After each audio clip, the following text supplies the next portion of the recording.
রাত তখন প্রায় শেষের দিকে। স্টেশনের বাতিগুলো ঝিমঝিম করছে। হালকা কুয়াশার ভেতর দিয়ে একটা শেষ ট্রেন ধীরে ধীরে এগিয়ে আসছে। প্ল্যাটফর্মের এক কোণে দাঁড়িয়ে আছে একটা ছেলে, চোখে অদ্ভুত শূন্যতা, হাতে একটা পুরনো ব্যাগ, ভেতরে কয়েকটা জামা আর ভাঙা স্বপ্ন। আজ সে বাড়ি ছেড়েছে, কারণ সে নাকি অযোগ্য। কমপক্ষে সবাই তাই বলেছে।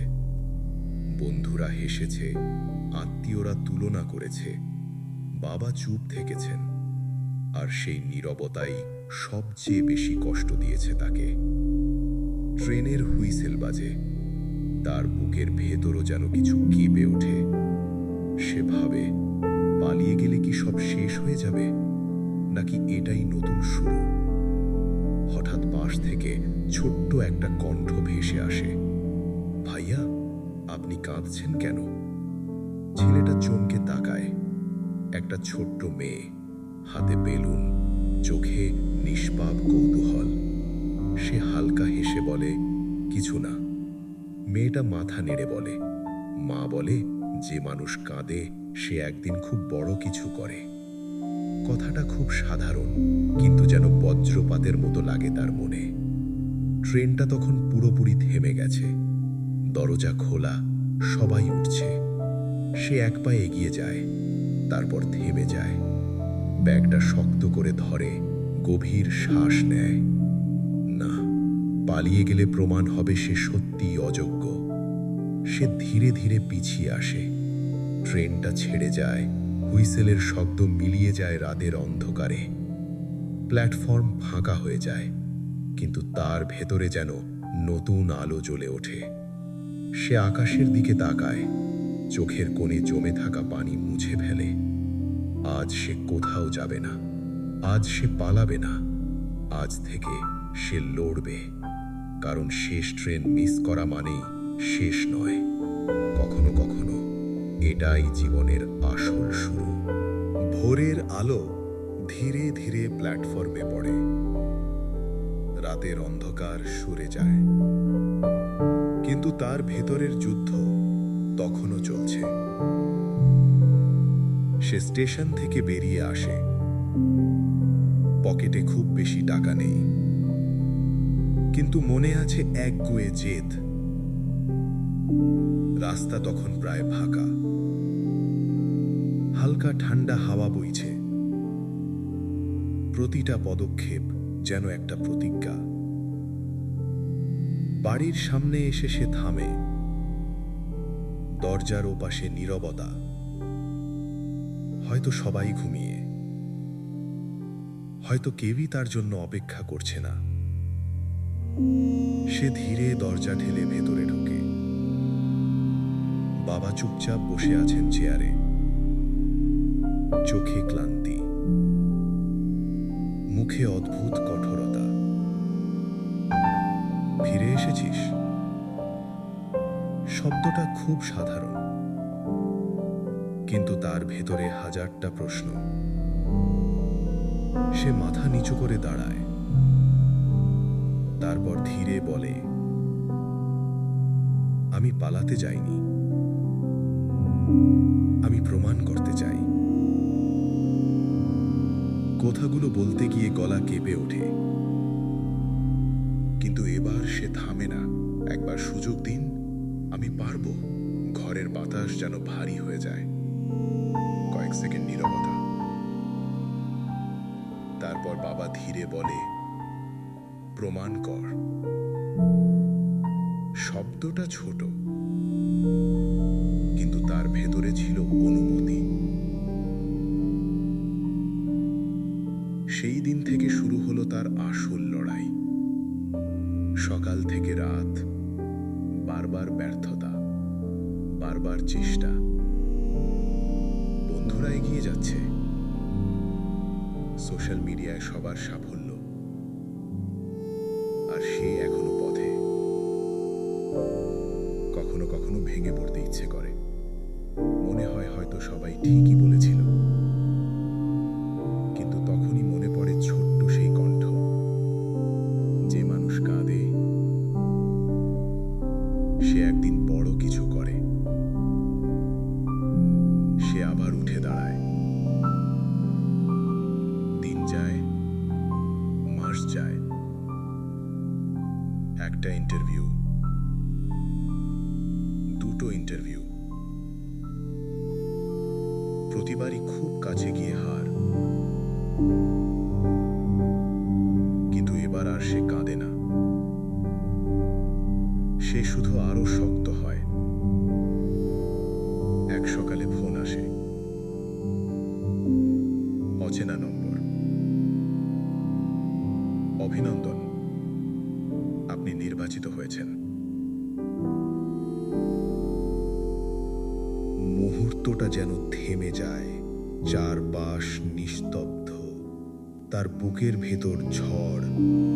সে ধীরে বাবার ঘরের সামনে দাঁড়ায়, কাপা গলায় বলে, বাবা, আমি পেরেছি। বাবা কিছু বলেন না, শুধু এগিয়ে এসে কাঁধে হাত রাখেন। সেই স্পর্শে সব অপমান, সব কষ্ট, সব রাগের কান্না মিলিয়ে যায়। সে বুঝে যায়, শেষ ট্রেন মিস করা ছিল না হার, সেটা ছিল জীবনের সবচেয়ে বড় মোড়। সাফল্যের খবর ছড়িয়ে পড়তে সময় লাগেনি। আত্মীয়রা ফোন করতে শুরু করলো। যারা একদিন বলেছিল হবে না, আজ তারাই বলছে, আমরা জানতাম তুই পারবি। সে শুধু হালকা হাসে, কারণ সে জানে সবাই জানত না। প্রথম দিন অফিসে ঢোকার সময় তার হাত একটু কেঁপে উঠেছিল। নতুন চেয়ার, নতুন টেবিল, নতুন পরিচয়। কিন্তু তার ভেতরের সেই পুরনো প্ল্যাটফর্মটা এখনো বেঁচে আছে। শেষ ট্রেনের হুইসেল এখনো কানে বাজে। কাজ সহজ ছিল না, চাপ ছিল, ভুল হয়েছে, বকাও খেয়েছে। কিন্তু এবার সে পালায়নি, কারণ সে জানে পালানো মানেই শূন্যে ফিরে যাওয়া। একদিন বেতন হাতে পেয়ে সে চুপচাপ বাবার পাশে বসে, খামটা এগিয়ে দেয়। এটা তোমার জন্য। বাবা খাম নেন না, শুধু তাকিয়ে থাকেন, চোখে ভেজা আলো।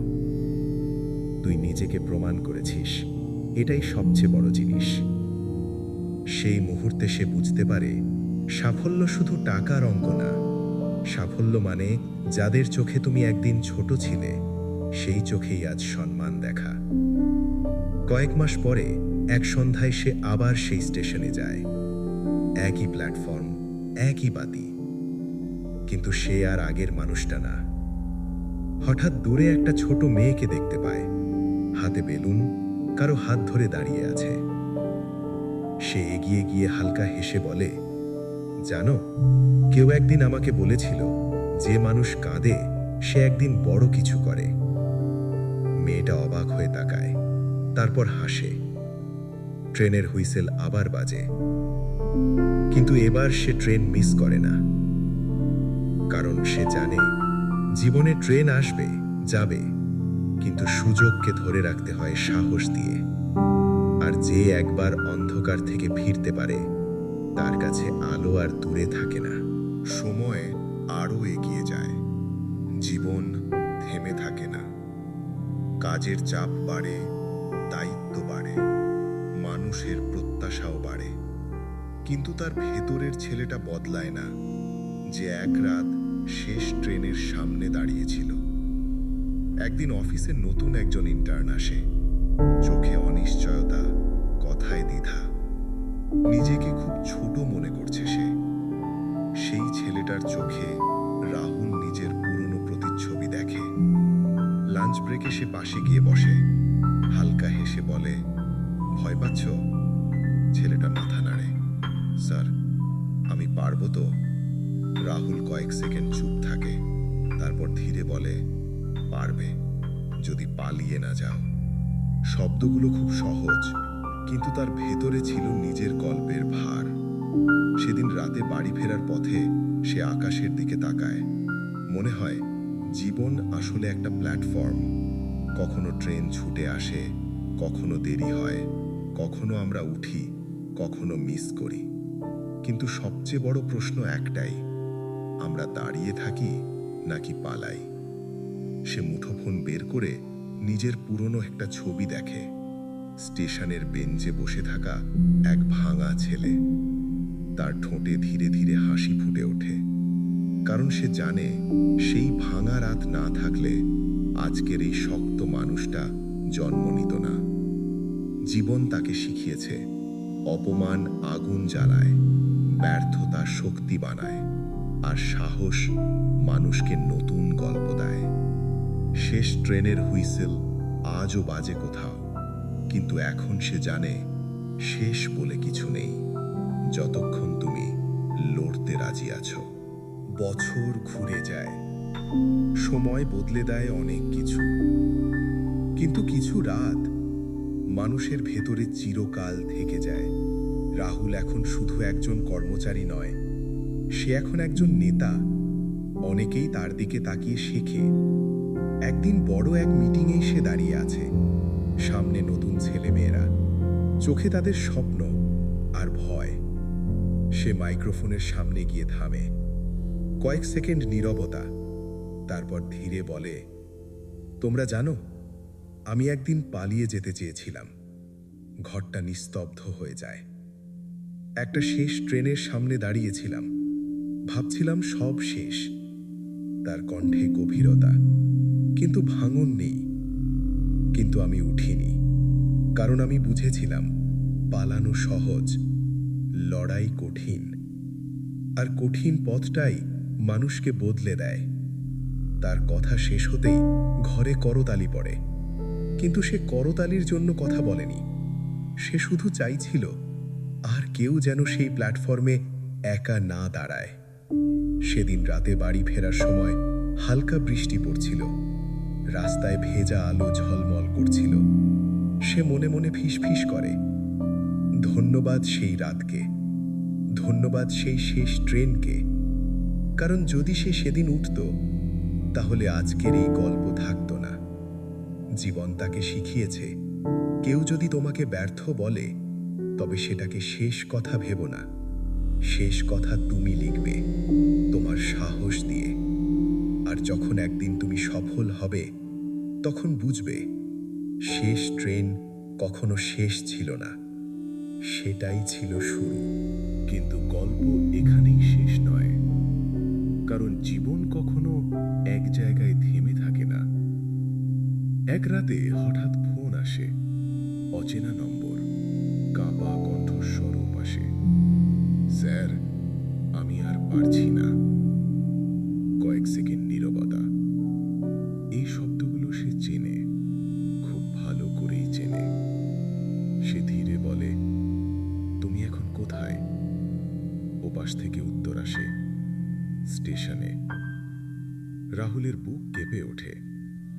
মনে পড়ে যায় সেই রাত, শেষ ট্রেন, কুয়াশা, একা প্ল্যাটফর্ম। সে তাড়াতাড়ি বেরিয়ে পড়ে। গাড়ি ছুটতে থাকে ফাঁকা রাস্তায়। বৃষ্টির ফোঁটা উইন্ডশিল্ডে পড়ছে, হৃদস্পন্দন বাড়ছে। স্টেশনে পৌঁছে সে দেখে একটা ছেলে দাঁড়িয়ে আছে, হাতে ব্যাগ, চোখে ভাঙা স্বপ্ন, একদম তার মতো। সে ধীরে কাছে গিয়ে দাঁড়ায়, কিছু বলে না, শুধু পাশে দাঁড়িয়ে থাকে। কয়েক মুহূর্ত পরে সে নরম গলায় বলে, শেষ ট্রেনের জন্য অপেক্ষা করছো?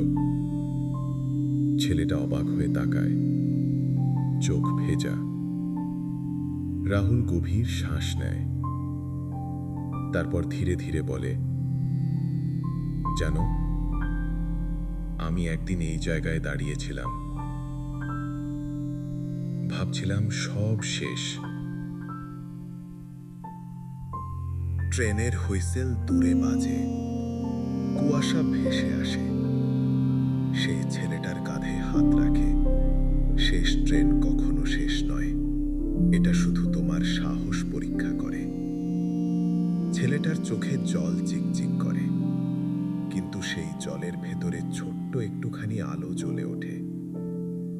ট্রেন প্ল্যাটফর্মে ঢোকে, দরজা খোলে, মানুষ ওঠে, কিন্তু এবার দুজনেই দাঁড়িয়ে থাকে।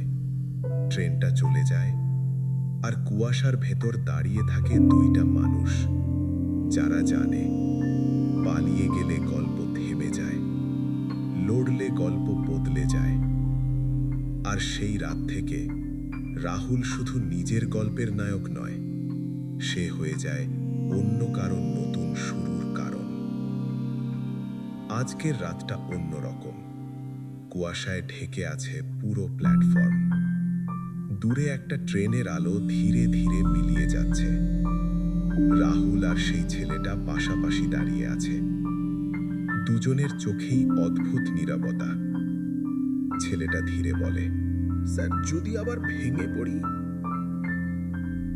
রাহুল কয়েক সেকেন্ড চুপ থাকে, তারপর আকাশের দিকে তাকায়। ভেঙে পড়লে উঠবে, কারণ ভাঙা মানেই শেষ না। ভাঙা মানে তুমি এখনো অনুভব করছো। হালকা বাতাস বয়ে যায়, স্টেশনের বাতিগুলো কাঁপে। রাহুল আবার বলে, আজ তুমি ট্রেনে ওঠোনি, এই সিদ্ধান্তটাই তোমার প্রথম জয়। ছেলেটার চোখে এবার দৃঢ়তা দেখা যায়। হয়তো খুব ছোট্ট একটা আগুন জ্বলেছে তার ভেতরে। দূরে ঘোষণার শব্দ ভেসে আসে। রাত আরো গভীর হয়। রাহুল ধীরে ধীরে হাঁটতে শুরু করে। পিছনে তাকায় না, কারণ সে জানে এবার ছেলেটা একা নয়। ক্যামেরা যেন ধীরে ধীরে আকাশের দিকে উঠে যায়। কুয়াশার ভেতর দিয়ে স্টেশনের আলো ঝাপসা হয়ে আসে। একটা গভীর কণ্ঠ ভেসে ওঠে, কখনো কখনো শেষ ট্রেনটাই তোমাকে শেখায় তুমি কতটা শক্ত। আর যখন তুমি দাঁড়িয়ে থাকার সাহস পাও, সেখান থেকেই শুরু হয় তোমার নতুন অধ্যায়। পর্দা ধীরে ধীরে অন্ধকার হয়ে যায়। এটাই ছিল প্রথম অধ্যায়। একটা শেষ ট্রেন, একটা সিদ্ধান্ত, আর এক নতুন শুরু।